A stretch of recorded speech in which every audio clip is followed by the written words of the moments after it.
My dear friends, welcome to my series The Breakfast with the Hindu.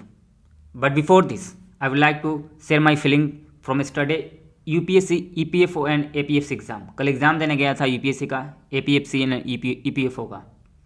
And interestingly क्या find किया कि most of the questions were directly from the Hindu, about 80 to 85%.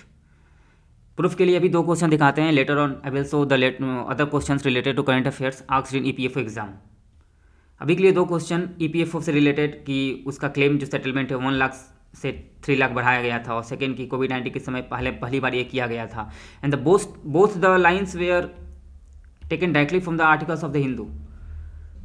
And the second question related to the employment link incentive scheme. Other question I will show you later. The fact is that what UPSC says, UPSC asks you to directly read Hindu newspaper. The questions are asking from the newspaper. तो एक से दो question के लिए इधर उधर जाने का मतलब है डिजास्टर्स. आप टोटली एक करंट अफेयर्स हिंदू को फोकस कर सकते हैं, उसको अपने तरीका से अपडेट कर सकते हैं और उस पर रिलाई कर सकते हैं. So keep it simple and follow just one source for the prelims and mains both.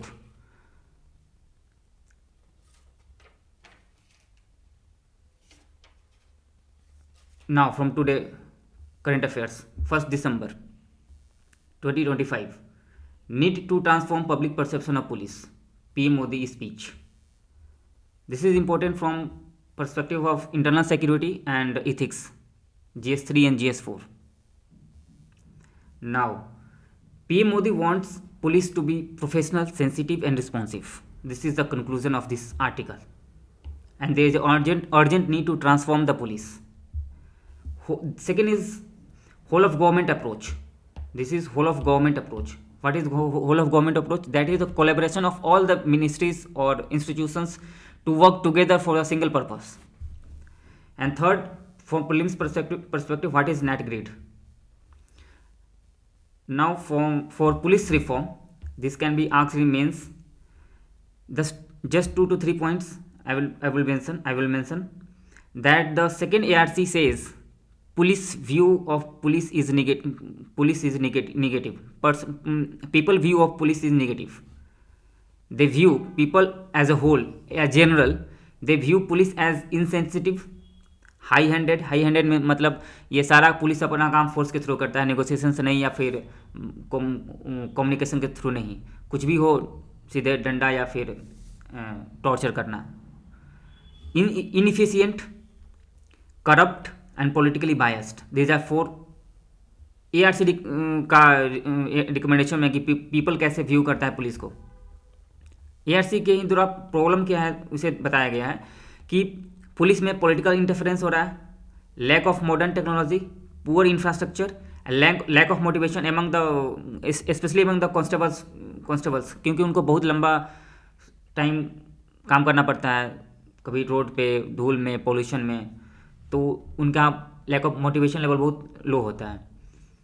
ARC का ही सोल्यूशन है पुलिस रिफॉर्म के लिए कि 33% रिजर्वेशन वीमेंस के लिए, टेक अपग्रेडेशन, अकाउंटेबिलिटी पुलिस को, और कंक्लूजन में you can write that it is urgent to transform the police from the force to service. Recently it is a force, we have to transform it to the service. And एक और recommendation है ARC का कि separate the crime investigation from the general policing. And एक और sensitive training to the police to look after the vulnerable section of the society. Conclusion में आप ये लिखना है कि we need to transform the police from the force to service. This is all about this article. Next, cyclone Ditwah. Study के newspaper में हमने cover किया था कि साइक्लोन दितवा का फॉर्मेशन कैसे हुआ है. इट जस्ट ट्रायल न्यूज़ है, क्योंकि कल इसे कवर किया गया था कि जब भी temperature sea surface temperature 28 degree होता है या उससे ऊपर, वार्म सी का फॉर्मेशन एंड ITCZ 3-4 मील के साइक्लोन का फॉर्मेशन श्रीलंका के जो इस पार्ट में है, साउथ ईस्टर्न पार्ट में, यहाँ पर ITCZ अभी नवंबर में है. और नवंबर का जो साइक्लोन है वो post monsoon cyclone, second phase of cyclone in India है. फर्स्ट फेज प्री मानसून है. यहाँ पे अभी सारे चारों कंडीशन साइक्लोन होने का नेसेसरी फुलफिल हो रहा है। यहाँ साइक्लोन फॉर्मेशन हुआ और साइक्लोन फिर मूव किया north east of the Tamil Nadu and Andhra Pradesh coast.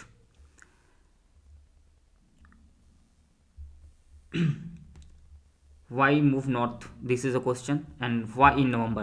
Two question we have to deal for the prelims and mains perspective. Second, we have to keep in mind that हाँ, आज का न्यूज़ है कि ये साइक्लोन वीकेंड हो गया है। Although it is moving parallel to the bay of Bengal, parallel to the coast of northern Tamil Nadu, but it has got weakened and it has bring a total devastation in Sri Lanka, and that's why government of India has launched Operation Sagar Bandhu. This is very important for the prelims. It is a humanitarian assistance and disaster relief initiative to support Sri Lanka after Cyclone Ditwa. Okay, this is two articles done. Next, this is Netanyahu submits request for pardon from grant charges to Israeli president. ये Netanyahu ने अपना request किया है president से, वहाँ का Israel के president से, कि हमें पार्डन कर दिया जाए जो हम पे क्रिमिनल चार्जेस चल रहे हैं। ये आर्टिकल का इंपॉर्टेंस इस role of president in pardoning से है। लास्ट ईयर मेंस में पूछा गया था एग्ज़ाम कि role of president in pardoning and types of president pardoning. वो क्वेश्चन जो इंस्पायर्ड हुआ था वो जो बाइडेन अपनी सन को पार्डन किए थे क्रिमिनल इन्वेस्टिगेशन से, उससे इंस्पायर्ड होकर मेंस में एग्ज़ाम पूछा गया था। इससे जस्ट इथिक्स में इसका यूज किया जा सकता है, पॉलिटिक्स में, NIR में। Next question is about an editorial. Both editorial I not find relevant for the UPSC perspective, तो उस एडिटोरियल को कवर नहीं किया है क्योंकि इंपॉर्टेंट नहीं, ज़्यादा इंपॉर्टेंट नहीं लगा, तो जो इंपॉर्टेंट है उसी को कवर करेंगे।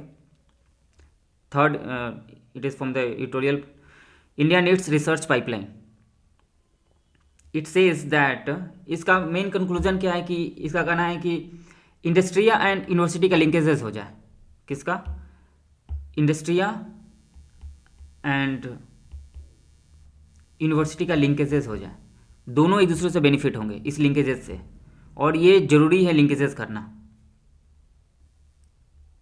इसके लिए कुछ फैक्ट्स है, जैसे इंडिया अपना GDP का मात्र 0.7% रिसर्च एंड डेवलपमेंट पे खर्च करता है, वेर एज जबकि चाइना 2.4% एंड USA 3.4%।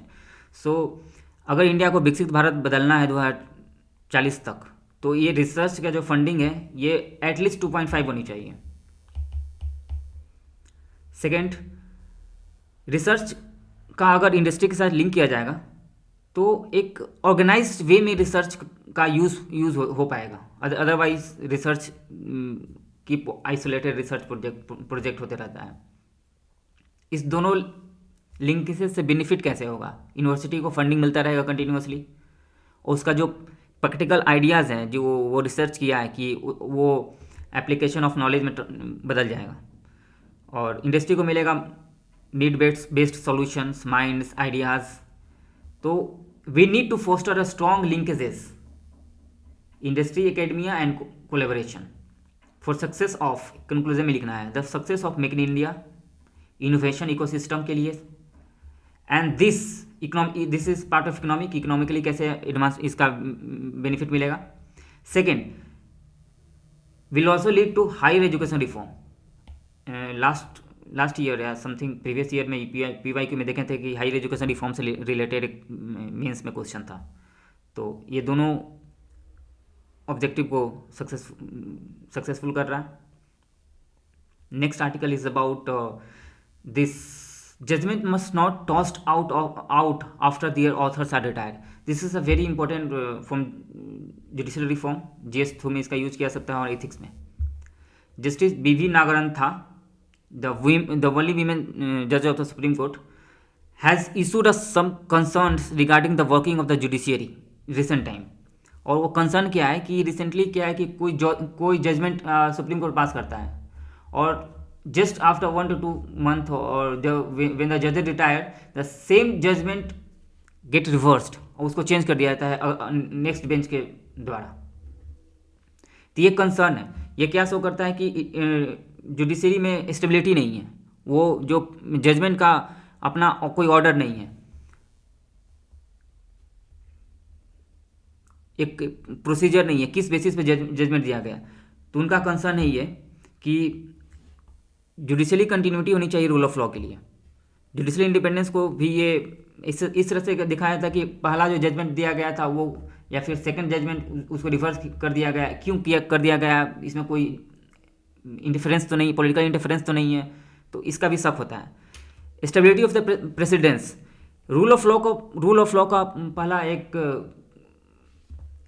एक मीनिंग है कि rule of law, the law should be meaningful, stable and predictable. अगर जुडिशरी का प्रेडिक्टेबिलिटी नहीं है कि किस बेसिस पे जजमेंट आ रही है, क्या एक फाइंडिंग ग्राउंड है, तो रूल ऑफ लॉ के भी अगेंस्ट जाता है, और ये जुडिशल इंडिपेंडेंस के भी अगेंस्ट जाता है। Due process and personal conduct of matter. Example के लिए इसको है बन सकती जजमेंट, बाय द वे इसमें दिया हुआ है, आर्टिकल्स को रीड करना है खुद, तो इसमें दिया हुआ है। लास्ट में ये बोलती हैं कि इन पर्सनल कैपेसिटी, उनका पर्सनल लाइफ जो जजेस की होनी चाहिए उसमें उनको पॉलिटिकली न्यूट्रल होनी चाहिए, या पॉलिटिकल इन्वायरमेंट से दूर रहना चाहिए। खासकर इसका इंपॉर्टेंस क्या है कि जुडिशल इंडिपेंडेंस को बचाए रखने के लिए conviction, courage and independence of the individual जजेस ये डिमांड करता है उनके पर्सनल लाइफ में, ये इथिक्स के लिए है। दैट द एक प्रीलिम्स क्वेश्चन इससे बन सकता है, later on I will do. Mains question from this topic, frequent overturning of judgment by subsequent benches undermines judicial independence and the stability of legal precedent, discussed in the light of recent observation made by the Supreme Court। Daily answer writing के लिए ये question है। फिर next article है great Nicobar project site biodiversity. इसका कहानी क्या है कि बहुत 3-4 साल से है कि 72,000 crore project infra project Nicobar में लगना है। निकोबार है जो आइलैंड है वो सबसे बड़ा आइलैंड है निकोबार ग्रुप का। एक अंडमान ऊपर वाला है नॉर्थ पार्ट में, साउथ पार्ट में निकोबार का सबसे बड़ा आइलैंड जो है उसको बोलते हैं ग्रेट निकोबार। तो ग्रेट निकोबार में इंफ्रा प्रोजेक्ट गवर्नमेंट का 72,000 करोड़ का इंफ्रा प्रोजेक्ट है। उसका इकोलॉजिकल कंसर्न है कि बायोडाइवर्सिटी का लॉस हो रहा है, protection of tribal group, endemic species. Nicobar में एटलीस्ट 24% जो स्पीसीज है प्लांट एनिमल्स का, वो 24% इंडेमिक है, उनका लॉस होगा। तो आर्टिकल का इंपॉर्टेंस है conservation versus development dilemma and impact of infra project on the biodiversity and environment. इसका प्रीलिम्स से इंपॉर्टेंट है कि 2 स्पीसीज जो नया पाए गए हैं, wolf snake, a type of snake named wolf snake Nicobar, and the Great Nicobar crake. These 2 species, this is Great Nicobar crake. These 2 species has to keep in mind from the prelims perspective. Next topic is PM Modi urges people to take part in Kasi Tamil Sangamam. This is a mains perspective for GS1 society. एक भारत श्रेष्ठ भारत के idea पे ही based है, उस spirit को encourage करता है this article. What the question can be asked, discuss how cultural initiatives like Kashi Tamil Sangamam strengthens national integration while celebrating India's linguistic and regional diversity. Introduction लिखना है कि यूनिवर्सिटी इन डाइवर्सिटी कैसे वो फुलफिल कर रहा है। Link Tamil Sangamam to Kashi cultural exchange, और इसका बॉडी में linguistic harmony, people to people contact, strengthen federal spirit, counter regionalism, promote unity through cultural exchange, soft power का rise, cultural diplomacy, religious tourism. ये कुछ पॉइंट्स हैं जिसे नोट करना है। Okay, next topic is about Pak reject UN warning over 27th amendment. ये controversy चल रहा है कि पाकिस्तान अपना कॉन्स्टिट्यूशन अमेंड कर रहा है, 27th अमेंडमेंट है। क्यों इसका न्यूज़ में है, क्योंकि ये it is weakening the judiciary. ये जुडिशरी के पावर को कम कर रहा है और एग्जीक्यूटिव के कंट्रोल को स्ट्रेंथन कर रहा है over the judiciary in the field of appointment and functioning, and this can interfere the working of the independence of the judiciary, and which is the cardinal principle for the smooth working of democracy. अगर independent judiciary ही नहीं हो तो democracy का functioning smooth नहीं होगा, power imbalance हो जाएगा, सेपरेशन ऑफ पावर नहीं रह पाएगा। थर्ड में इसका प्रोविजंस है कि मिलिट्री को अकाउंटेबिलिटी से फ्री कर देना। ये टोटली ये in the direction of the force state और द रोग स्टेट, क्योंकि वहाँ कोई जुडिशल स्क्रूटनी नहीं हो पाएगा मिलिट्री के एक्शंस का, और ट्रांसपेरेंसी नहीं हो पाएगा कि मिलिट्री इन्वेस्टिगेशन कर क्या रहा है, क्यों कैसे कर रहा है, ह्यूमन राइट्स का वायलेशन, रूल ऑफ लॉ का एब्यूज़। जुडिशल इंडिपेंडेंस का 3 कार्डिनल प्रिंसिपल्स हैं: फेयर ट्रायल, नेचुरल जस्टिस, 4 कर सकते हैं, human rights, protection and rule of law, for a smooth working of democracy, balance of power and separation of power.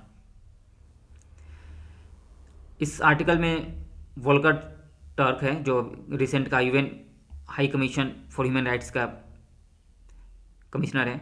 उनका कहना है कि 26 जो कमिटमेंट पिछले इससे पहले लाया गया था वो बिना पब्लिक कंसेंसस एंड कंसल्टेशन के लाया गया था, वो ऑलरेडी जुडिशरी को वीक कर दिया गया था, और ये जो 27th लाया जाएगा ना वो किल कर देगा एग्जैक्टली जुडिशरी को, और मिलिट्री को टोटली ओवर पावर कर लेगा। ये क्वेश्चन का आप रिलेट कर सकते हैं, प्रिपेयर कर सकते हैं अपने खुद से आर्टिकल से मीन्स रिलेटेड कि जुडिशल इंडिपेंडेंस के बारे में, और फिर या फिर पाकिस्तान से में जो हो रही है प्रीलिम्स पर्सपेक्टिव से। एक और इसमें मेरा फाइंडिंग खुद का है कि रिसेंटली पाकिस्तान सर्व किया था United nation human rights council को, और अभी भी नॉन परमानेंट मेंबर्स यूएन के और टेररिज्म ऑर्गेनाइजेशन के जो स्ट्रक्चर उसको भी लीड कर रहा था पाकिस्तान। तो ये 2 से 3 यूएन के इंस्टीट्यूशनल वर्किंग को लीड करना या हेड करना पाकिस्तान के द्वारा, या फिर उसको एज ए मेंबर रहना, ये पाकिस्तान को तो लीगलिटी देता है उसके एक्शंस पे, क्योंकि Pakistan is already members of that institution, legality है, लेकिन यूएन के क्रेडिबिलिटी को लॉस होता है। This demands the reform within the United Nations working of the UN, क्योंकि as a member you have to perform the protect human rights, but as a practice you are not doing such. As a member of UN anti-terrorist organization, वो anti terrorist organisation का member है पाकिस्तान, फिर भी world के सबसे highest terrorist designation Pakistan में है। ये क्या शो करता है कि credibility of UN is under scan. Okay, आज के लिए ये इतना ही आर्टिकल्स है। For next we'll meet tomorrow from the next article, and I will see the EPFO current. Subscribe, like and comment for further improvement and encouragement. Thank you.